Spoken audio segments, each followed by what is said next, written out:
ముఖ్యమంత్రులు మనం చూసినాం 25 ఏళ్ల కింద మన పార్టీ పెట్టినాడు చంద్రబాబు నాయుడు గారు ముఖ్యమంత్రి ఆ తర్వాత 3 ఏళ్లకి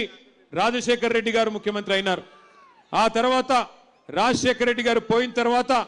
రోసయ్య గారు తర్వాత కిరణ్ కుమార్ రెడ్డి గారు తర్వాత కేసీఆర్ గారు తర్వాత ఇప్పుడున్న రేవంత్ రెడ్డి గారు అంటే 6 ముఖ్యమంత్రుల్ని 25 ఏళ్లలో చూసినాం ప్రభుత్వాలు మారుతూ ఉంటాయి అధికారం మారుతూ ఉంటది ప్రజల ఆలోచన ఎట్లుంటే అట్లా ఆ సమయాన్ని బట్టి అప్పటి పరిస్థితిని బట్టి ప్రజల మూడ్ బట్టి ప్రజల ఇష్టం బట్టి అధికార మార్పిడి జరుగుతుంది మొదలనాడు చంద్రబాబు నాయుడు గారు ఉంటే ఆయన కూడా హైదరాబాద్ అభివృద్ధి కోసం ఆయన ప్రయత్నం ఆయన గట్టిగానే చేసిండు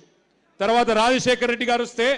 ఆయన కూడా అభివృద్ధితో పాటు మరి సంక్షేమాన్ని కూడా జోడించి ఆయన ప్రయత్నం ఆయన కూడా చేసినారు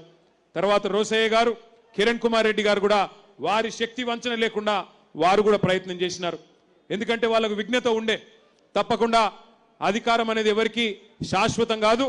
మనం ఉన్నప్పుడు ఏదో కొంత మంచి చేయాలి అనే ఆలోచన ఉండే తర్వాత కేసీఆర్ గారు 2014లో మీ ఆశీస్సులతో ముఖ్యమంత్రిగా వారు బాధ్యత తీసుకున్నారు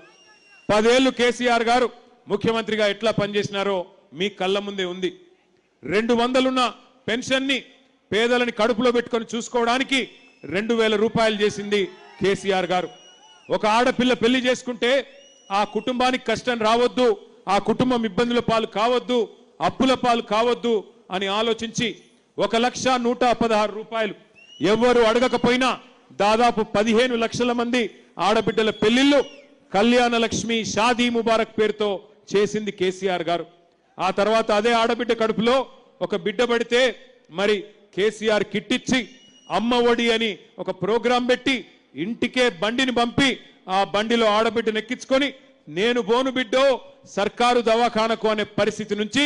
నేను సర్కారు దవాఖానకి పోతా అక్కడ ప్రసూతి అయితేనే అక్కడ బిడ్డని కంటేనే మా మేనమామ కేసీఆర్ ఇచ్చే కేసీఆర్ కిట్ వస్తుంది మగబిడ్డ పుడితే 12,000 ఆడబిడ్డ పుడితే 13,000 రూపాయలు అని చెప్పి పెద్ద ఎత్తున మా ఆడబిడ్డలు దగ్గర 15 లక్షల మంది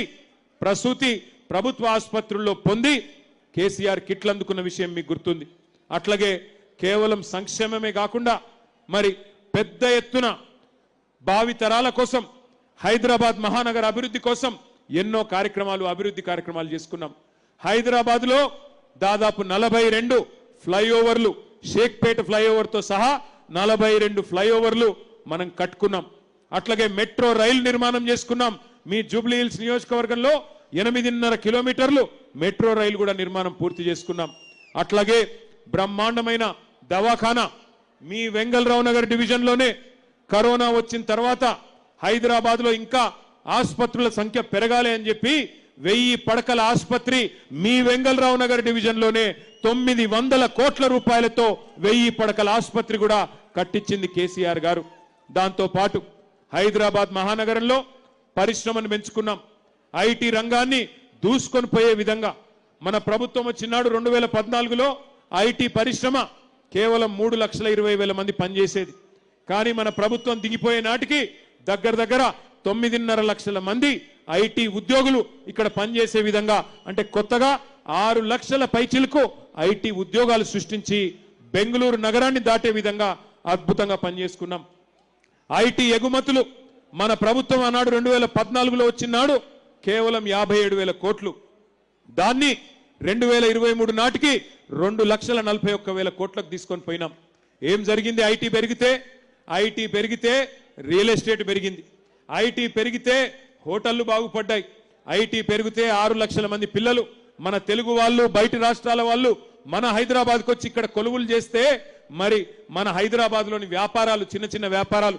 హోటళ్లు రెస్టారెంట్లు మెడికల్ షాపులు అన్ని కలకలలాడుతూ మన జేబుల్లో పైసలు గిలగిల్లాడినాయి 10 ఏళ్లు బ్రహ్మాండంగా హైదరాబాదు తెలంగాణ అభివృద్ధిలో దూసుకొని పోయింది ఆనాడు అద్భుతంగా భారతదేశానికే ఆదర్శంగా నిలబడ్డది ఒకవైపు హైదరాబాదు మరొక వైపు పల్లె ప్రగతి లాంటి కార్యక్రమాల ద్వారా పల్లెలు బాగు చేసుకున్నాం పట్టణాలు బాగు చేసుకున్నాం పచ్చదనం పెంచుకున్నాం పర్యావరణం కాపాడుకున్నాం 10 ఏళ్లు సుకూన్గా ఉన్నాం బ్రహ్మాండంగా పేదవాడు కడుపు నిండా అన్నం తింటానంటే 5 రూపాయలకే బువ్వ పెట్టే అన్నపూర్ణ సెంటర్ పెట్టుకున్నాం బస్తీల్లో ఉండే పేదవాళ్లకు సుస్థి చేస్తే 350 బస్తీ దవాఖానాలు పెట్టుకున్నాం. ప్రైవేటు మెడికల్ డయాగ్నాస్టిక్ సెంటర్లకు పోయే అవసరం లేకుండా